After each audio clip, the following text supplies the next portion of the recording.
خواتي خواتاتي اهلا وسهلا مرحبا بكم يا جماعة الخير مساء الخير عليكم زلفلاون والسلام عليكم. J'espère que vous allez bien, j'espère que vous vous portez bien. Il y a des changements qui s'opèrent dans le monde, des changements assez importants sur la scène géopolitique mondiale, et ces changements ya jmaat al-khair ont un impact direct sur les intérêts de l'Algérie.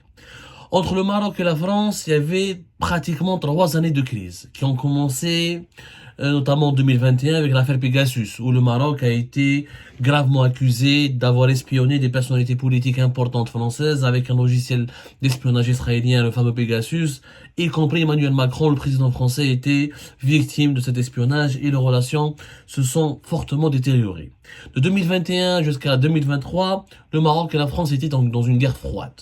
L'Algérie a tenté de profiter de cette occasion et de ce conflit pour se repositionner en France, et Emmanuel Macron, clairement, faut dire la vérité, de 2020 jusqu'à fin de l'année 2023, c'était, d'ailleurs les politiques, les observateurs français l'appelaient Emmanuel l'Algérien, ou la Macron l'Algérien. C'était peut-être le président français qui a le plus parié sur l'Algérie au détriment du Maroc. C'est celui qui a peut-être l'un des rares présidents français qui s'était beaucoup plus rapproché de l'Algérie que du Maroc. Il a d'ailleurs voulu construire une alliance importante avec le régime Tebboune et avec le régime algérien. Il avait pris ses distances vis-à-vis du Maroc. Il était trop méfiant par rapport à cette alliance marocaine avec Israël, les Émirats et les États-Unis d'Amérique, et le jeu diplomatique et le jeu de lobbying marocain en Afrique subsaharienne, en Afrique de l'Ouest. Emmanuel Macron a même le Maroc était sévèrement critiqué dans les médias, très proche des lobbies politiques et affairistes très puissants, qui ont leurs entrées au sein de la présidence française. De 2021 à 2023, le Maroc était dans une très mauvaise posture en France, alors que le régime algérien était la visite de Macron en Algérie en 2022, ensuite en octobre 2022 kiff la visite d'Elisabeth Borne, l'ex-première ministre française, avec l'une des plus grandes délégations. Pratiquement tout le gouvernement français s'était déplacé en Algérie. Chefna des communications téléphoniques incessantes et des appels et des échanges incessants entre Tebboune et Macron.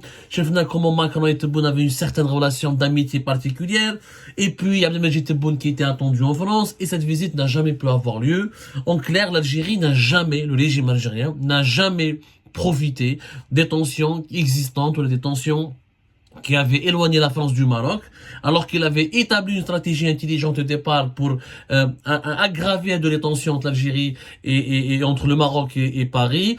Et Alger voulait faire un axe Alger-Paris pour contrecarrer l'axe Rabat-Tel Aviv, Abu Dhabi-Washington, parce que la France se sentait éjectée, elle se sentait narguée par le Maroc. Dès que le Maroc a obtenu la reconnaissance américaine sur le Sahara occidental, la reconnaissance de la marocanité du Sahara occidental en décembre 2020, le Maroc a bombé le torse avec les alliances importantes avec Israël, alliance militaire en novembre 2021, plusieurs accords de coopération signés entre 2021 et 2022 avec Israël, rapprochement important avec les Émirats notamment, rapprochement important avec l'Égypte et l'Arabie Saoudite.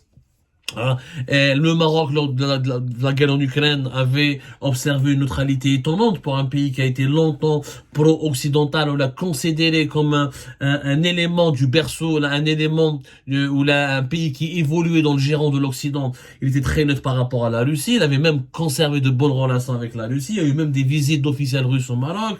La Chine, le Maroc s'est beaucoup rapproché des Chinois, et les Chinois ont beaucoup investi. Donc la France s'est sentie éjectée de son précaré marocain. Le Maroc a toujours été considéré comme un terrain conquis pour la France. Ce n'est plus le cas depuis la fameuse reconnaissance américaine de la marocanité du Sahara occidental, et le Maroc a bombé le torse, et le Maroc a fait pression sur la France, où la France, comme il l'a fait avec l'Espagne, où la France reconnaît le plan d'autonomie marocain, ou la marocanité du Sahara occidental, où le Maroc change de rapport avec la France et les liens privilégiés avec la France étaient rompus. Ce qui a beaucoup déplu à la France, notamment Emmanuel Macron, qui lui a préféré miser sur le régime algérien pour des raisons stratégiques. Emmanuel Macron n'a pas voulu être l'ami de l'Algérie pour nos beaux yeux. On l'a déjà expliqué 1000 fois sur l'Algérie. Il a voulu être l'ami de l'Algérie parce qu'il avait besoin, dans sa stratégie à lui, il pensait qu'il avait plus besoin de l'Algérie que que du Maroc, notamment à cause du Sahel. Il a bien vu qu'au Sahel, il y a des problématiques importante pour la France qui était avec des problèmes au Mali, au Niger, au Burkina Faso. L'Algérie, c'est le grand pays de la région, avec une armée importante et imposante. Emmanuel Macron a fait une stratégie. Il a voulu faire avec l'Algérie un axe pour que l'Algérie couvre les arrières lorsque la France avait des difficultés, pour que couvre ses arrières lorsqu'elle va se retirer, pour que l'Algérie continue en quelque sorte de défendre les intérêts de la France et pour que l'Algérie veille à ce que d'autres puissances hostiles à la France comme la Turquie ou la Russie ne s'implantent au Sahel. Mais malheureusement, le pari d'Emmanuel Macron a été perdu. Emmanuel Macron a eu chouf, Tebboune n'a jamais pu venir ici. Le régime algérien s'est comporté avec beaucoup de brutalité avec la France. Au lieu de profiter de cette crise entre la France et le Maroc et de gagner les faveurs de Paris des dirigeants français, le régime algérien a été agressif, brutal. Il y a eu 3 rappels entre de 2020 et 2023. 3 fois l'Algérie rappelle son ambassadeur, dont 2 fois pour des motifs totalement idiots. Pour 2020, en 2020, c'était à cause d'un documentaire de M6 sur le Hirak. Février 2023, à cause d'une affaire d'Amir Bouraoui, une affaire totalement débile qui a été transformée en un scandale d'État. Ensuite, mais le régime algérien a voulu dominer la France. Il pensait que la France lui était redevable, qu'elle était dépendante de son aide au Sahel. Ils ont voulu contraindre la France à ce que, pour organiser une grande visite d'État pour Abdelmadjid Tebboune, ils ont demandé des concessions historiques importantes à la France, des concessions politiques importantes à la France, le dossier des expulsions et de l'extradition des opposants algériens. Et il y a eu tellement de pression sur la France que la France, à un moment donné, elle a dit, voilà, est-ce que le pari algérien était vraiment intelligent? Et la pression durant le dernier semestre de l'année 2023, notamment les 3 derniers mois de l'année 2023, est beaucoup montée sur Emmanuel Macron, des anciens diplomates, des anciens des services de renseignement, des hommes d'affaires, des personnalités culturelles, politiques, ont commencé à faire la pression, à mettre la pression sur Macron pour qu'il se réconcilie avec le Maroc. Parce que pour eux, la France n'a rien gagné avec l'Algérie. En plus, même au Sahel, l'Algérie n'a rien pu faire pour la France.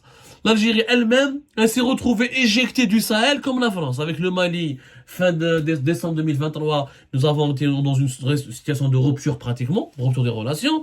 Les Maliens nous ont chassés de leur sphère, de leur pays. Ils ne reconnaissent plus les accords d'Alger. Ils ne veulent plus de la médiation d'Algérie. L'ambassadeur algérien est parti, il est revenu. Des attaques, des accusations très graves en janvier 2024. Le Mali a tourné le dos à l'Algérie. Le Niger, de relations superficielles, lui aussi a tourné le dos à l'Algérie, puisque récemment le premier ministre du Niger a été au Maroc. Il a conclu des accords très importants avec le Maroc. Le Burkina Faso aussi négocie, il se rapproche beaucoup du Maroc. Donc les Français ont compris que ce pari algérien, que le fait de rester, de continuer de parler avec l'Algérie, de traiter l'Algérie ou d'accorder plus de faveurs à l'Algérie qu'au Maroc, était un choix totalement idiot. En tout cas, inefficace. Et les changements commencent hier, voilà. Hier, premier signe de dégel des relations, dégel au niveau de normalisation, on va dire, des relations entre l'Algérie et entre le Maroc et la France. Brigitte Macron, la femme du président français Emmanuel Macron, à l'Élysée, elle a accueilli les 3 sœurs du roi marocain Mohamed VI. Il s'agit de Lala Asma, Lala Hasna ou Lala Mariam. Donc elles ont dîné hier, le 19 février 2024, au palais de l'Élysée, à l'invitation de Brigitte Macron. L'agence de presse marocaine a confirmé que c'est le roi du Maroc, Mohamed VI, qui leur a demandé, sur la très haute instruction, qui leur a demandé d'aller à l'Élysée, de rencontrer Brigitte Macron et de dîner avec elle. Des sources médiatiques françaises apportent, TF1 notamment, elle a confirmé qu'Emmanuel Macron a fait une apparition lors de ce déjeuner plutôt. C'était un déjeuner, voilà, c'était un déjeuner. Il s'est entretenu, il a salué les princesses, qui sont les 3 sœurs de Mohamed VI, et même les médias marocains les plus proches du corps du pouvoir marocain, on parle d'un signe de réchauffement dans les relations entre le Maroc et la France. Donc la France commence à se réconcilier avec le Maroc. Et là, naturellement, on peut pas être l'ami du Maroc et l'ami de l'Algérie en même temps en ce moment. C'est la France doit faire... En fait, l'Espagne l'a compris. L'Espagne, en faisant son choix en printemps, en mars 2022, en soutenant l'Espagne, elle a bien vu qu'on peut pas être l'ami, elle peut pas continuer de rester l'ami de l'Algérie. Parce que les 2 pays, le Maroc et l'Algérie, sont en guerre. Ou tu es l'ami de Maroc, ou tu es l'ami de l'Algérie. Est-ce que la France va emprunter le chemin de l'Espagne? C'est fort probable. Malheureusement pour le régime algérien, là, il risque d'encaisser encore une fois une nouvelle gifle sur la scène géopolitique mondiale. C'est-à-dire le fait que les 3 princesses ont été royalement accueillies et elles ont rencontré même Emmanuel Macron. Je rappelle que le Maroc aussi a nommé, il avait pas d'ambassadeur à Paris depuis janvier 2023. Fin octobre 2023, il y avait une ambassadrice qui a été nommée, qui était une ancienne journaliste. Donc, il y a les réseaux franco-marocains qui se remettent en place. Il y a les récentes déclarations du nouveau chef de la diplomatie française, le gouvernement Attal, qui a fait des déclarations aussi très favorables au Maroc. Donc, il y a une volonté française de se rapprocher du Maroc parce que la France est en train de constater que le Maroc est en train de devenir plus influent que l'Algérie. Notamment, le choix de Macron de s'allier avec l'Algérie en raison des problèmes au Sahel, finalement a été un choix qui ne se pose plus parce que l'Algérie elle-même a du mal à se défendre ses propres intérêts au Sahel. Comment peut-elle défendre les intérêts de la France ou aider la France à protéger ses intérêts au Sahel? Donc, la vérité, le régime algérien, encore une fois, a raté une immense opportunité.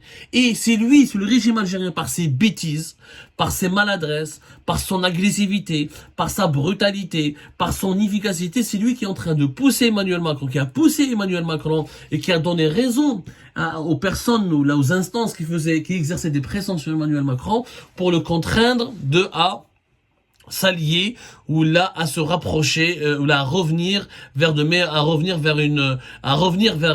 le camp du Maroc, parce que la France va quitter le camp de l'Algérie pour aller dans le camp du Maroc. Il y a deux camps. On ne peut plus, vu l'agressivité et l'hostilité affichée par les deux pays, notamment par le régime algérien à l'égard du Maroc, on ne peut pas être l'ami d'Algérie et du Maroc en même temps. Ce n'est plus possible. Les États-Unis ont fait pression depuis fin de l'année 2023 sur le régime algérien pour aboutir à un retour à la normalisation des relations avec le Maroc. Apparemment, ça ne réussit pas. Ce n'est pas la France qui va réussir là où les États-Unis ont échoué. Donc, et là, clairement, un rapprochement avec le Maroc va peut-être même compromettre définitivement les chances d'organiser une visite d'État d'Abdelmadjid Tebboune en France. De toute façon, je ne vois pas comment sera organisée cette visite d'État. Nous sommes au mois de fin février 2024. Les élections, normalement, c'est en décembre 2024. Même si les élections sont reportées ou annulées, on voit mal la France cautionner ou accueillir royalement ou dérouler le tapis rouge. J'ai un président qui est normalement sortant, mais qui ne veut pas organiser des élections et qui sera donc plus impopulaire, qui sera donc peut-être même plus controversé. Et si la France veut revenir à de meilleures relations avec le Maroc, elle sera obligée de faire des concessions, et ce n'est pas le moment, en tout cas pour la France, ce n'est pas le moment pour la France de se montrer ou de s'afficher à côté du régime algérien. Clairement. Donc la France va essayer de multiplier les gestes amicaux à l'égard du Maroc et de prendre sa distance avec l'Algérie, puisque c'est la seule politique possible. Si tu veux te réconcilier avec le Maroc, tu dois prendre tes distances avec l'Algérie. Si tu veux être le grand ami de l'Algérie, tu dois prendre tes distances avec le Maroc. Mais la France est en train de faire le choix inverse. Après avoir fait le choix de l'Algérie de 2021-2023, cette année 2024, elle se dirige visiblement, sauf s'il y a un rebondissement majeur, vers un autre choix qui est celui de rejoindre le camp du Maroc. Et l'Algérie est en train de perdre le régime algérien, en tout cas, avec Emmanuel Macron, qui était l'un de ses alliés, l'un de ses amis, l'un de ses soutiens, est en train de perdre ses derniers soutiens.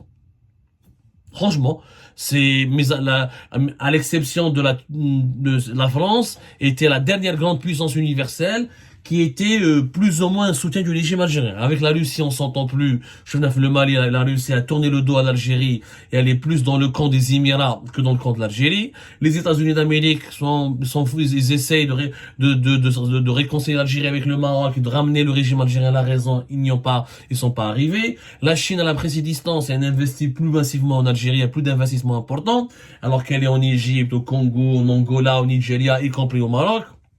Il y avait que la France. Il y avait que la France. La Turquie d'Erdogan, avec laquelle on s'entend plus ou moins bien.